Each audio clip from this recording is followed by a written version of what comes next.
Thank you, thank you, thank you. Anyone have kids? Yeah. Yeah.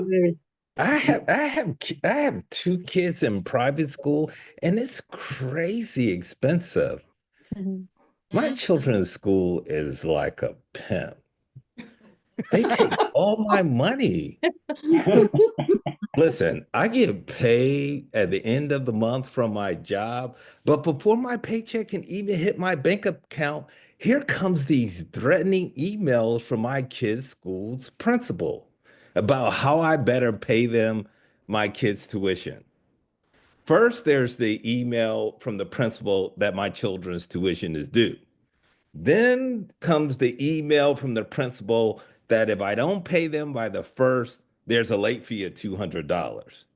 But then finally, there's the email from the principal that says, if I don't pay him by tonight, he's coming to my house to beat the hell out of me. And it's so not right. Every month I have to deal with this pressure. And every month, truth be told, I pay the kids' tuition. Because look, I gotta be honest, I'm a little scared of my kid's principal. He's like 6'5", wears a purple velvet suit, and walks around with this stupid king's crown on his head. The kids call him Dollar Dollar.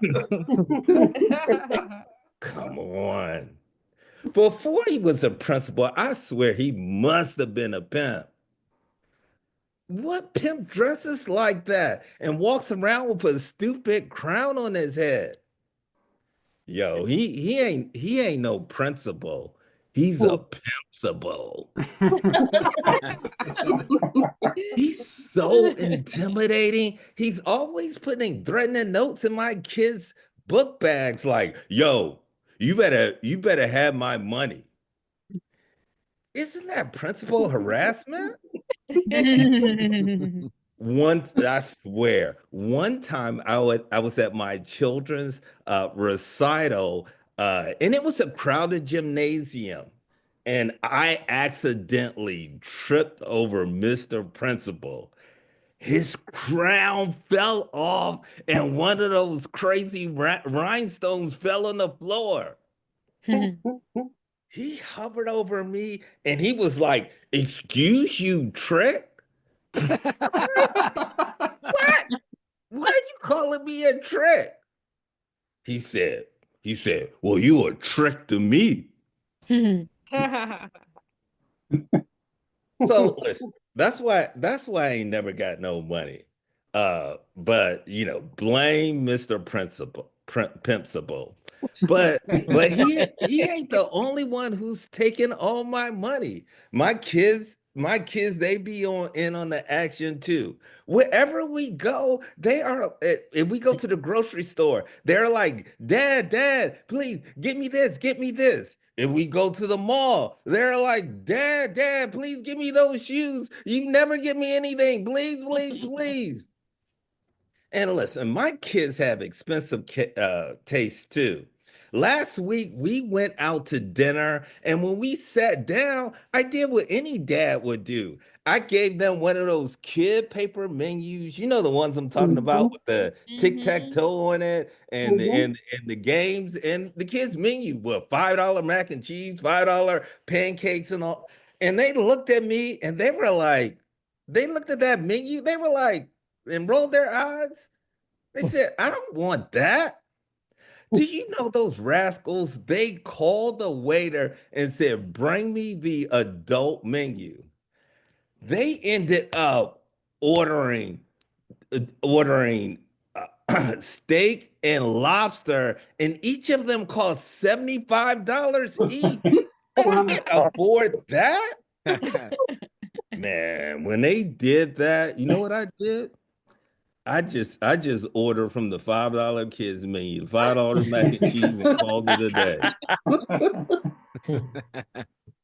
Look, all this worrying about money, I got to be honest, it gives me an absolute headache. I find myself taking aspirin all the time. By the way, have you ever noticed how small the font is on those aspirin bottles? It's like .0.005 font. Who can read that?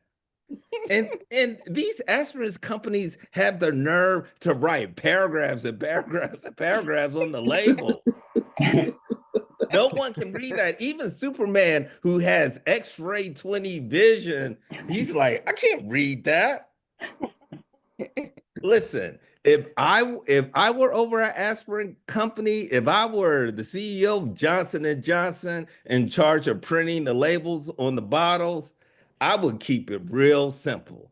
The label would say in huge, gigantic font, "You blind as a bat.